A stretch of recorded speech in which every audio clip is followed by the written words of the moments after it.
حضرت میرا من میں حضرت ایک اشکال ہے، ایک وسوسہ ہے حضرت، اس پہ آپ کی رہنمائی کی گزارش ہے حضرت۔ جیسے کہ مجھے یہ یوٹیوب سے مجھے حضرت اس کی جانکاری ملی کہ جو چوری کے الیکٹریسٹی سے اگر کوئی انسان اپنا اسمارٹ فون وغیرہ کو چارج کر لیتا ہے تو وہ ناجائز و گناہ کا عمل ہے حضرت۔ اب میرے من میں ایک اشکال پیدا ہوا کہ اگر کوئی شخص وہی چوری کی الیکٹریسٹی سے فون کو اپنے چارج کر کے اب وہ اسمارٹ فون سے کوئی علم حاصل کر رہا ہو، یوٹیوب سے یا انگلش سیکھ رہا ہو یا کسی بھی طرح کا علوم حاصل کر رہا ہو حضرت، کیا علوم سیکھنا پر بھی ناجائز کا اور گناہ کا یہ احکام جاری ہو جائے گا؟ اس پر ذرا رہنمائی فرما دیں۔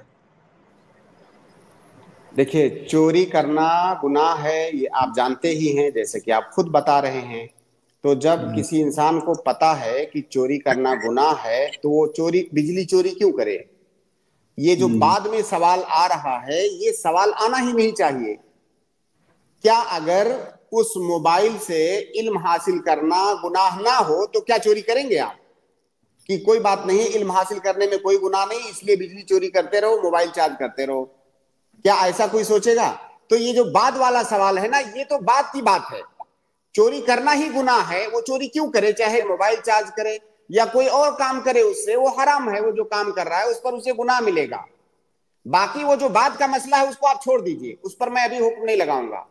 جو آدمی بجلی چوری کر رہا ہے اس سے کہیے کہ تم چوری کے مرتکب ہو رہے ہو، چوری کا جو گناہ ہے تمہیں ملے گا، پہلے اس سے باز آ جاؤ۔ جب اس سے باز آ جاؤ گے دوسرا جو سوال ہے وہ آئے گا ہی نہیں۔ جی بالکل حضرت، یہ مسئلہ ایسا حضرت کہ گھر میں ایسا نظام بن چکا ہے اور ہم لوگ ابھی ہم لوگ 17-18 سال کے ہیں، اس نظام کو بدل نہیں سکتے، اس لیے ہم لوگ بھی مجبور رہتے ہیں۔ گھر میں ایسا نظام ہے گھر کے لوگ چوری کرتے ہیں؟ جی حضرت۔ جا کے شکایت کر دیجئے بجلی ڈپارٹمنٹ میں۔ پہلے گھر والوں کو سمجھائیے کہ چوری مت کرو، اور اگر نہیں مانتے ہیں تو بجلی ڈپارٹمنٹ جو ہے اس میں جا کر کے شکایت کر دیجئے کہ میرے گھر میں بجلی چوری کرتے ہیں۔ جب اتنی حضرت اس کا ہمت ہو جائے گی آپ کے اندر نا، جب اتنی ہمت آ جائے گی نوجوانوں کے اندر، تو پھر اصلاح ہوگی معاشرے کی۔ آپ حضرت اور سمجھائیے نا لیکن ان کو، حضرت ایک بار نہیں 10 بار سمجھائیے، پھر بھی نہیں مانتے تو آپ بتا دیجئے، وارننگ دیجئے کہ اگر آپ نہیں مانتے تو میں شکایت کر دوں گا۔ یہ حضرت میں کوشش کروں گا، لیکن حضرت اگر اب مجبوری ہے، اسٹوڈنٹ ہے، تو اب اس پر اگر مجبوراً گناہ کا ارتکاب کے بعد کرنا پڑ رہا ہے تو کیا کیا جائے اس پر؟ اصل میں آدھا دوسرے ہی والے پوائنٹ پہ میں آنا نہیں چاہتا ہوں۔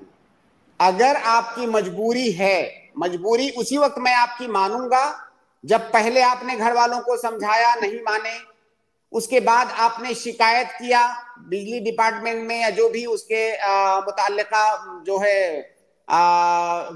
اس کے ادارے ہیں ان میں شکایت کیا، اس کے بعد بھی اصلاح نہیں ہو رہی ہے، تب میں مانوں گا کہ آپ کی مجبوری ہے۔ اس کے بعد آپ کیجئے، کوئی بات نہیں، چارج کیجئے، علم حاصل کیجئے، انشاءاللہ پھر کوئی آپ پر کوئی گناہ نہیں ہے۔ لیکن مجبوری اسی وقت کہا جائے گا جب یہ سب کام آپ کر لیں گے، تب مجبوری کہا جائے گا۔ شکریہ حضرت رہنمائی کے لیے، جزاکم اللہ خیر۔ بارک اللہ بارک فیک۔ اللہ فیکم۔